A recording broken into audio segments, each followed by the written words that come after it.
இன்னைக்கு இந்த சாம்பியன்ஸ் ட்ரோஃபியில் இரண்டாவது செமிஃபைனல், அதாவது நம்ம இந்தியா கிட்ட யார் மோத போறாங்க அப்படிங்கிறத முடிவு பண்ண போற முக்கியமான செமிஃபைனல் ஆட்டம் பாகிஸ்தானில் நியூசிலாந்து அணியும் சவுத் ஆப்பிரிக்கா அணிகளும் மோதிருந்தாங்க. இப்படி இருக்க நியூசிலாந்து அணி இந்த ஆட்டத்தில் நல்லா விளையாண்டிருந்தாலும் கடைசி நேரத்தில் மிக மிக மோசமாக செயல்பட்டு நியூசிலாந்து அணி அவங்க ஃபைனல்ஸ்க்கு உள்ளே நுழைஞ்சிருக்காங்க. ஸோ இது ஒன்றே போதும் இந்த ஃபைனலில் நம்ம இந்தியா ஜெயிக்கிறதுக்கு அப்படின்னு நியூசிலாந்து அணியின் வெற்றியை தற்போது மகிழ்ச்சியுடன் நம்ம இந்திய அணியின் பெயர்கள் ரசிகர்கள் எல்லாருமே கொண்டாடுற மாதிரியான சம்பவம் தான் இன்னைக்கு இந்த செமிஃபைனல் ஆட்டத்தில் நடந்திருக்கு. அந்த வகையில் டாஸ் ஜெயிச்ச நியூசிலாந்து அணி நாங்களே ஃபர்ஸ்ட் பேட்டிங் பண்றோம் அப்படின்னு பேட்டிங் பண்ண வர ஓபனரான வில் யங் 21 ரன்னுக்கே அவுட் ஆயிட்டாரு. அதுக்கப்புறமா ஜோடி போட்ட ரச்சின் ரவீந்திரா, கெய்ன் வில்லியம்சன் இரண்டு பேருமே செஞ்சுரி அடிக்காம நாங்கள் வெளியே போக மாட்டோம் அப்படின்னு ரச்சின் ரவீந்திரா 108, கெய்ன் வில்லியம்சன் 102 இப்படி இரண்டு பேருமே பேக் டு பேக் செஞ்சுரி அடிக்க அடுத்ததா வந்த டாரி மிச்சல் அவரும் அவருடைய பங்குக்கு 49, கேப்டனான லாத்தம் 4 ரன்னுக்கே அவுட் ஆயிட்டாரு. ஆனா பிலிப்ஸ் அவரும் ஒரு 49, ஆக மொத்தம் 2.5% நியூசிலாந்து அணிக்கு மிஸ் ஆகி போயிருந்தாலும் கடைசியா 50 ஓவருக்கு 362 ரன்களை நியூசிலாந்து அணி இமாலயா இலக்க குவிச்சிட்டாங்க. ஸோ இந்த டார்கெட்டை பார்க்குறப்பவே தலை சுற்றி போய் தான் சவுத் ஆப்பிரிக்கா அணி இரண்டாம் பாதியில் ரன்னை சேசிங் பண்ண வந்தாங்க. இதில் ஓப்பனரான ரிக்கல் 17 ரன்னுக்கு அவுட் ஆயிட்டாரு. கேப்டனான டெம்பா பவுமா கொஞ்ச நேரம் போராடினாரு, ஆனாலுமே அவரால் 56 தான் எடுக்க முடிஞ்சுது. வெண்டர் டசன் போராடி ஒரு 69 எடுத்தாரு.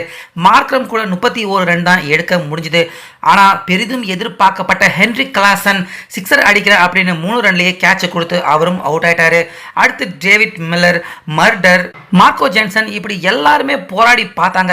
ஆனாலுமே டார்கெட் பெருசு, ஓவருக்கு ஓவர் பயங்கரமா ரன் ரேட் தாறுமாறாக எகிரிக்கிட்டு போக ஒரு கட்டத்துக்கு மேல சவுத் ஆப்பிரிக்கா அணி சமாளிக்க முடியாம இந்த ஆட்டத்துல தோல்வி அடைஞ்சு போயிட்டாங்க. ஆனாலுமே தோல்வி அடைஞ்சிருந்தாலும் சவுத் ஆப்பிரிக்கா அணி கிட்டத்தட்ட நியூசிலாந்து அணியின் போலர்கள் எல்லாரையுமே ஒரு கட்டத்துல தெரிக்க விட்டு அவங்களும் கிட்டத்தட்ட 250 ரன்கள் வரைக்கும் இரண்டாம் பாதியில ரன் சேசிங்ல நியூசிலாந்து அணிக்கு எதிராக எடுத்திருக்காங்க சவுத் ஆப்பிரிக்கா.